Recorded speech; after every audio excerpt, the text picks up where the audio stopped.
Hello students, I hope you all are doing well and enjoyed the mini vacation also. So here we are going to continue with our syllabus part 1 video from the civics and the second chapter, and the topic is role of the government in health.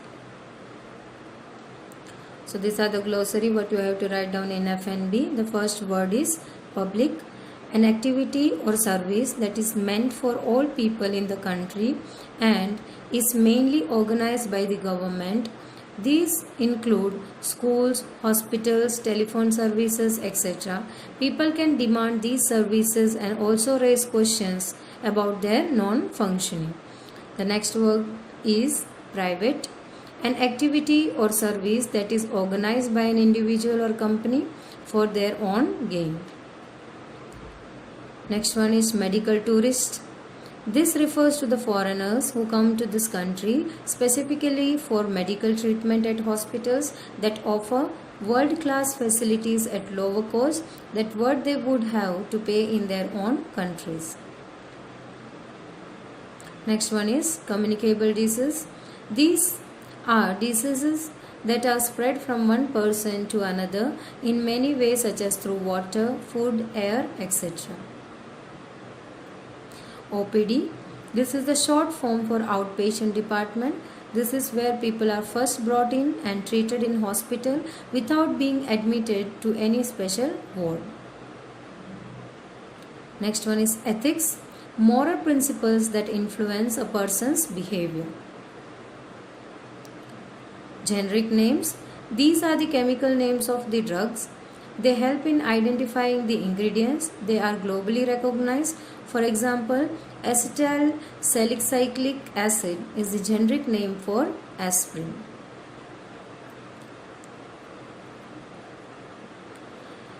So we are going to understand about the role of the government, that is state government, in what? In health. What is their role? Next is how do they work? Providing health facilities and expectation of people is fulfilled by the government. So this is both looked after by the government. If they fail, then they could be changed in next tenure. You already know after every year the government is changing. So if they are not able to work properly, if they fails to provide what the citizen is needed, then they could be changed. The government could be changed in the next 5 years or in next election. So these are the consequences what the government has to face if they fail to give away the services. So what are we going to learn from this chapter? What are the topics? The first topic is what is health, healthcare in the India, public and private healthcare services, healthcare and equality with one story of Hakim Sheikh, what can be done, the Kerala experience, and the Costa Rican approach. So this you have to write as an important note in your FNB. So these are the topics that we are going to cover in this chapter. The first topic is what is health? What do you mean by health? Health means our ability to remain free from illness and injuries. It means to be disease free. So it is not all about to be disease free only. Health doesn't refer to that particular word only, disease free. Health isn't only about the disease, as the second point says. There are many more factors that affect our health. Now what are that? If the person has to be healthy, then he should get clean drinking water, pollution free environment, adequate food, and better living conditions. So these are also related to health. It is not meant that if the person is having any kind of disease, if he is having any kind of injuries, then he is unhealthy. So these are the other factors which are included if the person has to be healthy. Means overall development of every individual. It is must. Dullness, inactivity, anxiety, mental strain, and feeling scared cannot be termed as being healthy. So these are the few things. From this you can say the person is unhealthy. So only because the person is affected with some disease, or he is affected with any injuries, then only the person is unhealthy. It is completely wrong. These are the other factors like dullness, inactivity, anxiety, mental strain. This also can be considered as unhealthy. Now, healthcare in India, this is our next topic. We need to have appropriate healthcare facilities. So what appropriate health facilities we needed is hospitals, laboratories, ambulance services, blood banks, qualified doctors, nurses, adequate medicines, and equipment to maintain a healthy population. So the mentioned categories is very necessary to keep the population healthy. India has a considerable experience and knowledge of public healthcare system. So India is having this healthcare system which is provided to the public or to every individual. Government hospital, this is public health service, what you can say. Advancement in medical science is an ever-going process in India. So it is keep on progressing in both medicine also and as well as equipment also for the treatment of every individual. So in India, we have public healthcare system.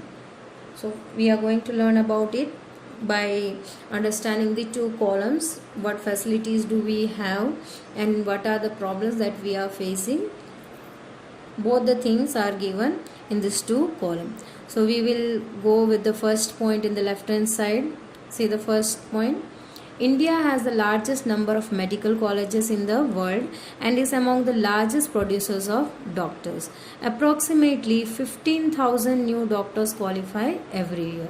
So you can see just 15,000 new doctors are qualifying every year. So we are having enough number of doctors because 15,000 is more than enough. Whereas you can see the first point in to the right hand side. Most doctors settle in urban area. Though we have 15,000 doctors every year which are being qualified, they are preferring to settle down in urban areas. Now why urban areas? Because of more facilities, more number of patients, and the standard living they are getting in the urban areas. So they prefer to settle down in urban areas. People in rural areas have to travel long distances to reach a doctor. The number of doctors with respect to the population is much less in rural areas. So as per the population in the rural areas, they are not having that much doctor as per the population. So you can compare the first point, whereas we are having 15,000 doctors qualifying every year, but here the less number of doctors in the rural areas. Why? Because the doctor prefers to stay in the urban area or to settle down in the urban areas.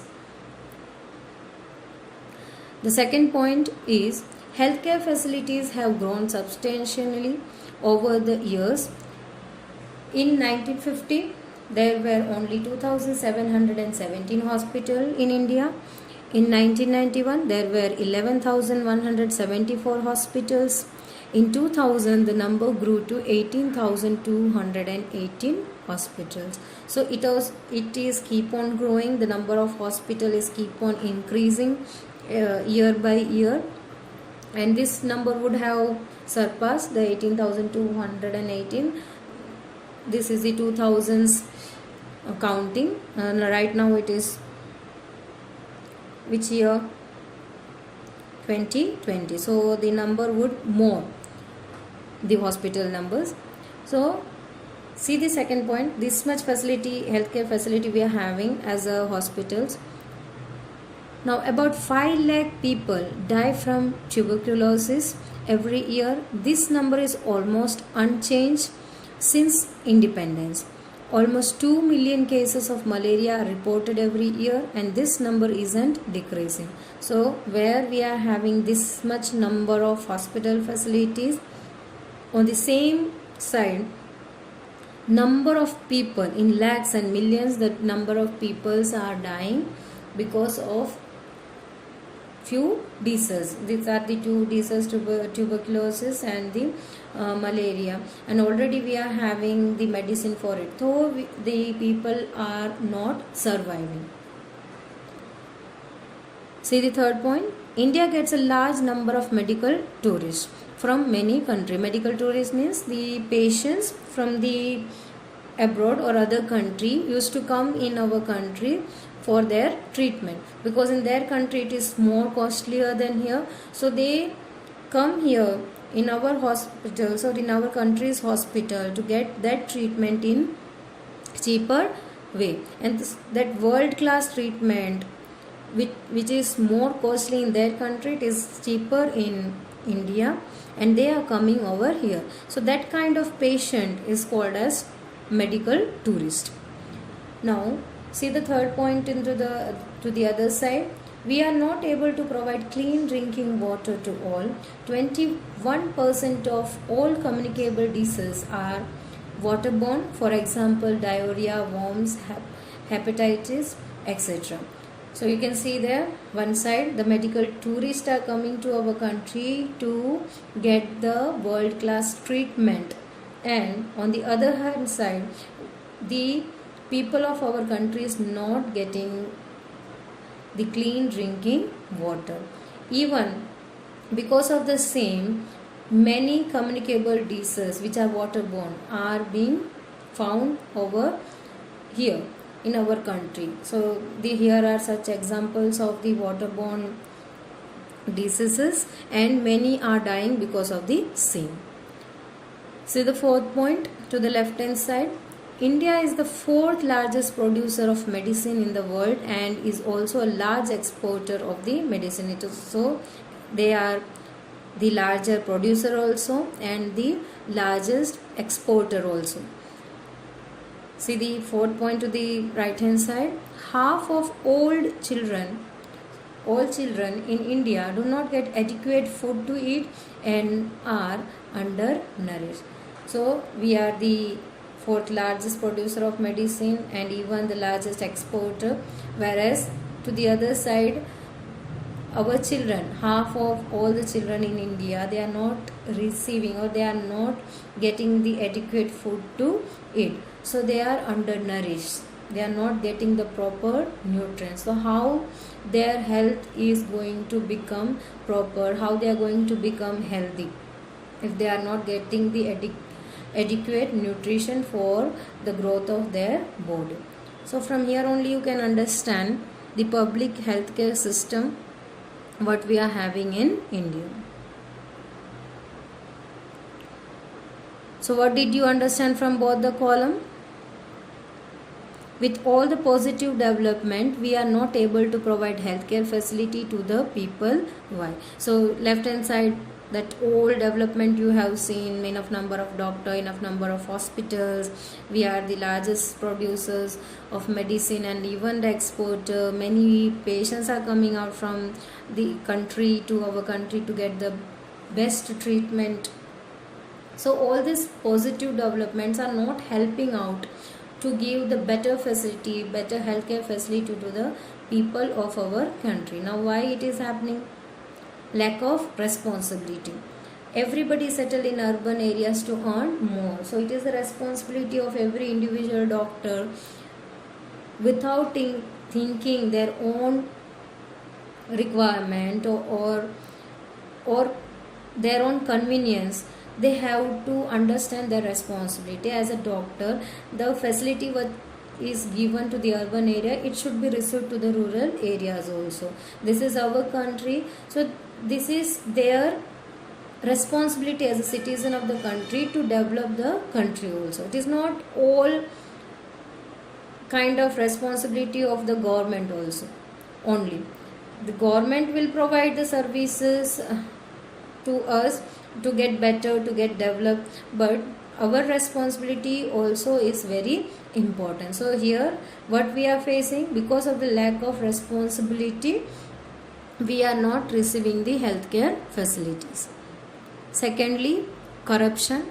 Fund is not used to develop healthcare facility. Whatever fund it is given by the government to develop the healthcare facility, it is not being properly used. Corrupted, it is being divided. If the crores of rupees is given for the facility, then it is divided into number of people, and they are not being reached up to where it is necessary.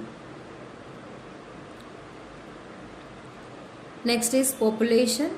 So population is also keep on increasing. So with the population, the facility would be decreasing.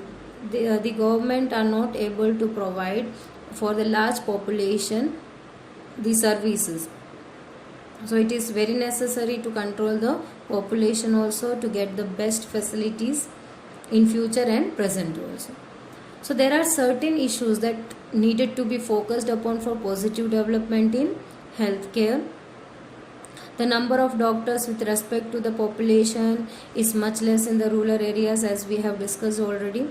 Now, clean drinking water for all is still a dream. This has to be also provided because many waterborne diseases are caused because of the same, because they are not getting the clean drinking water. So if this facility is given, so many of diseases could be cured without affecting it by the people. Most of the children do not get adequate food to it, so it is also the sole responsibility of the government as well as the citizen to give the adequate food for the children. The children should get the nutrient what is necessary for their growth. Our country has the money, knowledge and people with experience, but cannot make the necessary healthcare available to all. Why? Already we have discussed. To understand this, let's us understand by the story of Hakim Sheikh. The story of Hakim Sheikh. He was a member of Paschim Banga Mazdoor Samiti. In short, you can call it as PBKMS, or an organization of agricultural laborer in West Bengal. So one evening in 1992, he accidentally fell off a running train and suffered head injuries.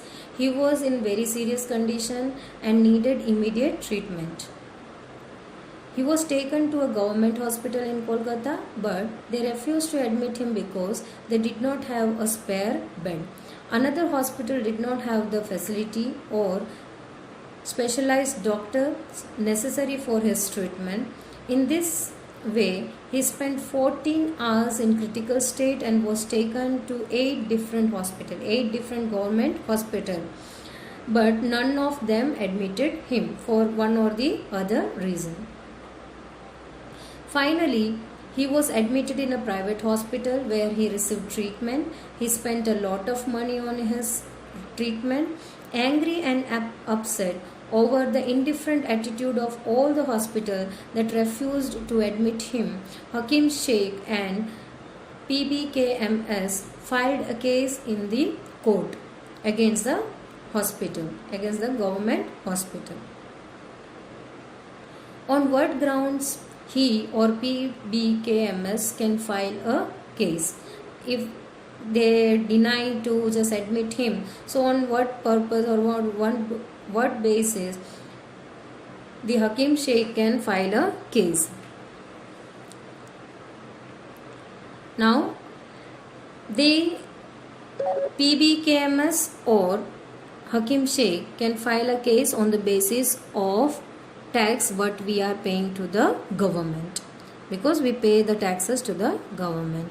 Why do we pay tax and how it helped Hakim Sheikh to file a case against government, that we will understand from the next topic, that is why do we pay the tax to the government, in next video. Till then, stay tuned. Thank you.